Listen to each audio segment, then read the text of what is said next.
Fala, meus amigos, como é que vocês estão? Como é que vocês estão no dia de hoje? Estamos aqui para falar de mais um capítulo, de One Piece, agora sobre o capítulo 1189, com o título Rei do Mundo. Então bora lá falar sobre o capítulo e tudo que Oda nos mostrou. O capítulo começa com Luffy sendo cravado em uma árvore de Elbaf por Imu, com a espada do vazio. O Zop percebe imediatamente que há algo de errado com Luffy, mostrando que seu haki de observação está em dia. Nami o interroga perguntando o que aconteceu. Usopp, com um ar de preocupação, se pergunta se Luffy vai realmente ficar bem. Nami, buscando ser otimista, diz que o Luffy tem que estar bem. Jinbe usa Loki como exemplo para tentar mensurar o poder de Mu, o Rei do Mundo. Loki o repreende na mesma hora, negando a sua derrota. Jinbe não se importa com isso e diz que o haki de Luffy enfraqueceu. Já vimos Jinbe percebendo o haki, ou melhor, Maki de Saturn quando ele se apresentou em Egghead. E mais uma vez, o timoneiro mostra sua habilidade com o haki da observação. Frank e Brook aparecem conversando ao redor de Shuri. Brook a pergunta o que aconteceu com ela no passado, após finalmente ter percebido que Shuri estava apenas sendo manipulado o tempo todo. Já nos foi revelado que Shuri possui poderes oculares ainda desconhecidos. Aí fica o questionamento. Será que Shuri se juntará ao bando do Chapéu de Palha e será uma peça-chave para eles finalmente encontrarem One Piece? Rajordin e Gerd se aproximam a toda velocidade e acabam caindo bem em cima de Loki, que já está muito ferido. Chopper usa seu Guard Point e acaba salvando Gerd da queda brusca, enquanto Rajordin acaba caindo para longe dali. Gerd agradece e elogia Chopper, e ele tem aquela reação clássica de dizer que não se sente feliz por conta dos elogios de Gerd. Gerd, com pressa, pede para Loki que a mostre seus ferimentos, para que ela possa examiná-lo. Gerd diz que Loki está coberto por sangue e que isso não é bom sinal. Loki, com sua grosseria característica, responde que eles só estão dificultando as coisas, e pergunta o que eles estão fazendo ali. E Rajardin começa a lembrar do diálogo que teve com o ancião Jaru, dizendo para ele ir até Loki.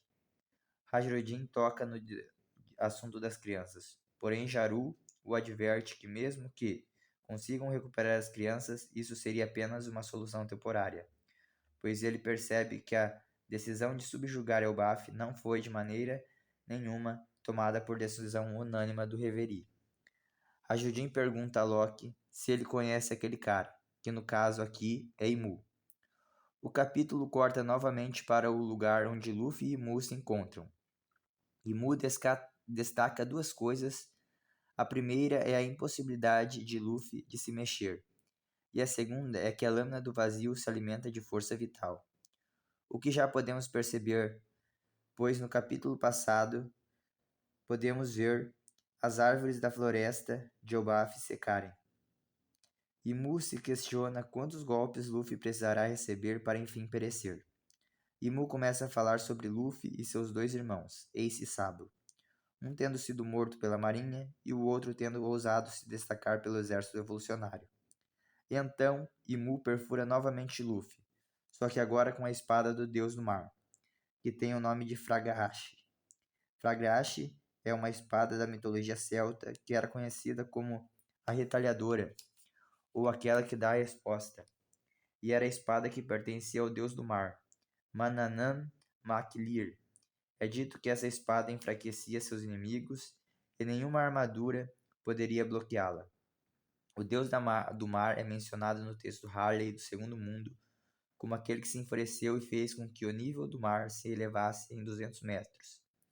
Agora que Oda colocou esse novo elemento na série, e sabendo que Fragashi significa a retaliação, a resposta, podemos afirmar que a fúria do deus do mar foi causada pela morte de Joy Boy e pela ascensão do governo mundial. De forma semelhante, podemos fazer um paralelo com os diversos mitos diluvianos que existem no mundo. Quando pensamos em dilúvio, pensamos no dilúvio descrito na Bíblia, que conta a história de Noé construindo a arca, que ele demorou 100 anos para construir. Uma coincidência importante pode ser notada aqui, pois Noé demorou 100 anos para construir a arca, e 100 anos equivalem a um século. E a própria arca de Noé existe no mundo de One Piece, e recebe o nome de Noah. Joy Boy viveu no período do século perdido, que agora pode ser entendido também como o período que a Arca Noah estava sendo construída para salvar possivelmente um grupo de pessoas no caso de Joy Boy perder a guerra. Sabemos que havia 2 paneglifos na Ilha dos Homens-Peixes. Um deles foi roubado pelo homem marcado pelas chamas, que era o paneglifo de rota essencial para que se consiga chegar em Laugh Tale e encontrar One Piece.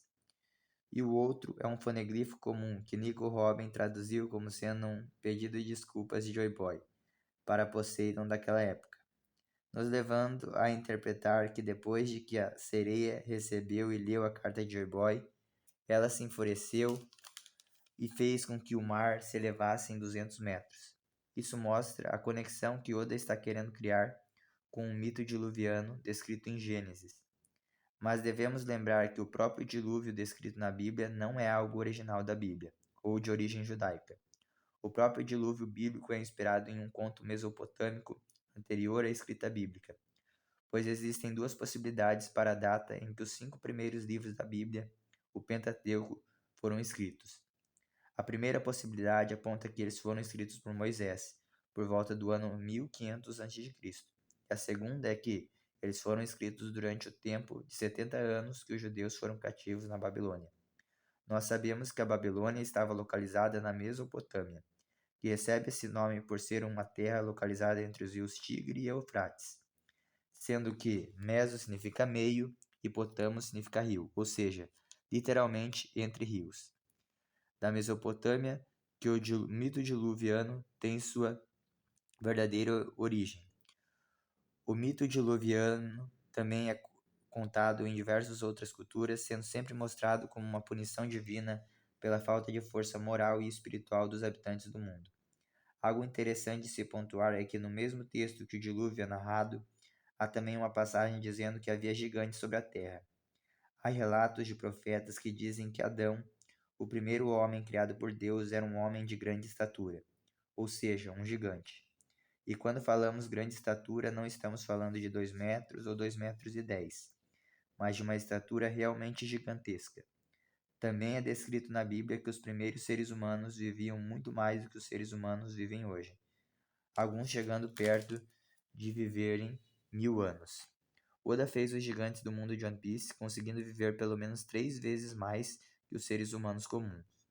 Outra coisa que já sabemos é que os gigantes ancestrais eram muito maiores que os gigantes comuns que habitam hoje em Elbaf, e a própria árvore de Elbaf é chamada de Adão, enquanto a árvore que banha a ilha dos homens-peixes com luz é chamada de Eva. Sabemos que Loki e Shirahoshi têm uma conexão muito especial, possivelmente nos indicando que o primeiro homem do mundo de One Piece era um gigante e a primeira mulher uma sereia. Sendo assim, Uranus e Poseidon seriam os espíritos desse homem e mulher primordial que estariam tentando se reencontrar no próprio texto. E no próprio texto Harlem, do primeiro e segundo mundo, é descrito que eles jamais se encontrarão, que está escrito bem no final do texto. Mas no texto do terceiro mundo é descrito que eles se encontrarão, novamente, se referindo a Adão e Eva, Uranus e Poseidon, respectivamente. Na mitologia Yorubá, existem 2 orixás, que se chamam Ogum e Iemanjá. Existem mais orixás, porém quero falar de Ogum e Iemanjá. Ogum é o orixá da guerra e da justiça, patriarca dos guerreiros e dos trabalhadores braçais. Também é o orixá das ferramentas de trabalho e de guerra, como enxadas, pás, cavadeiras no trabalho e ferramentas de guerra como espadas, lanças e machados, se parecendo muito com o arquétipo dos gigantes ancestrais de Obaf, que eram filhos da guerra, e já Iemanjá é a rainha do mar. Ela protege os pescadores e é descrita como uma sereia e como mãe dos orixás, criando assim um sincronismo com Eva, que é a mulher primordial descrita na Torá judaica, e ao mesmo tempo que o arquétipo do guerreiro se encontra em Adão, Ogum e nos gigantes ancestrais de Obaf.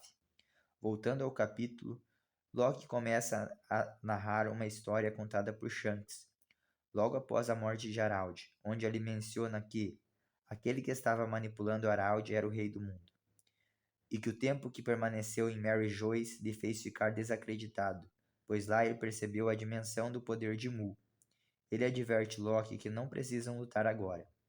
Mas Loki, não lhe dando ouvidos, simplesmente começa a se retirar do castelo, decidido a buscar vingança contra aqueles que causaram a morte de seu pai, abrindo a brecha para a interpretação que Shanks salvou a vida de Loki ao capturá-lo, evitando que ele fosse para a terra sagrada de Mary Joyce, o que certamente causaria sua morte, pois ele não seria capaz de vencer Imu. Mas Loki, sendo um guerreiro raiz, enfrentaria o causador da morte de seu pai, mesmo que isso lhe custasse a vida. Mas Shanks, sabendo disso, resolveu impedi-lo. Logo após é nos mostrada a continuação da luta entre Zoro e Somers, e Sandy contra Killian. Somers menciona que os 19 reis originais fizeram um juramento há 800 anos e deixaram suas armas em frente ao trono vazio. Eimu hoje tem o poder de recuperar a força dessas armas, usando seu Maki. Isso mostra uma quebra de juramentos, típico de pessoas com caráter fraco. A espada da família Shepherd é a espada da ira, com o nome de Gran. Gran é uma espada lendária da mitologia nórdica, que foi cravada por Odin em uma árvore e que apenas Sigmund teve força para retirar. O nome Grand significa, em nórdico antigo, ira. Já a lança da família Himoshifo, Longinus, recebe o nome de uma tradição cristã. Longinus era o nome do soldado romano que perfurou o corpo de Jesus com uma lança, quando ele estava na cruz. O objeto se tornou uma relíquia sagrada, dando origem a lendas que diziam que a lança garantiria poder absoluto a quem a possuísse. Parece que Oda realmente se inspirou na tradição cristã, visto que Longinus não é um machado ou uma espada, mas sim uma lança, exatamente como é descrito na Bíblia. No último quadro do capítulo, mostra Imu prestes a matar Luffy com o machado Xingqian, que foi inspirado na mitologia chinesa. Xingqian, que narra a história de um gigante chinês que continuou lutando contra a divindade suprema, mesmo já tendo sido decapitado, usando os mamilos como olhos e o umbigo como boca, e empunhando um machado e um escudo.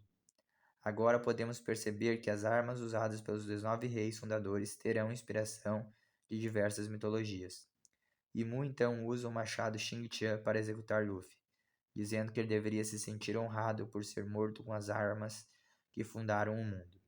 Porém, na hora do golpe final que mataria Luffy, a asa esquerda do Rei dos Piratas, Scopper-Gaban, interrompe o golpe de Mu com seus 2 machados, nos mostrando que presenciaremos uma luta com machados nos próximos capítulos. Então é isso, meus amigos. Esse foi o capítulo que foi lançado, essa semana, com o título de Rei do Mundo, capítulo 1189. Eu espero que tenham gostado. Se gostou, eu peço para se inscrever, deixar o seu like, deixar um comentário para que nós possamos criar uma comunidade forte e unida, fortalecer a nossa tripulação, fortalecer a tripulação de Joy Boy, o futuro Rei dos Piratas, para que possamos chegar em peso em Laugh Tale e conhecer a verdade sobre esse mundo. Então é isso, nos vemos no próximo capítulo, no capítulo 1190, que trará novas revelações, como todos os capítulos em Elbaf têm trazido, novas revelações, novos aprofundamentos, que o Oda tem colocado, inserido nesse arco de Elbaf, e que nós possamos estar juntos e firmes nessa jornada. E eu também quero deixar aqui um recado para você ir lá conhecer a minha loja. Nós temos uma marca, eu tenho uma marca de roupas esportivas e suplementos.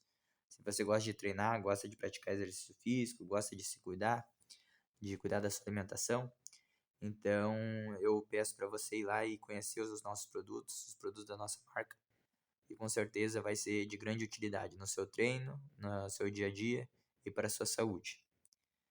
Valeu, tamo junto, rumo a Laugh Tale, rumo ao One Piece. Valeu, galera!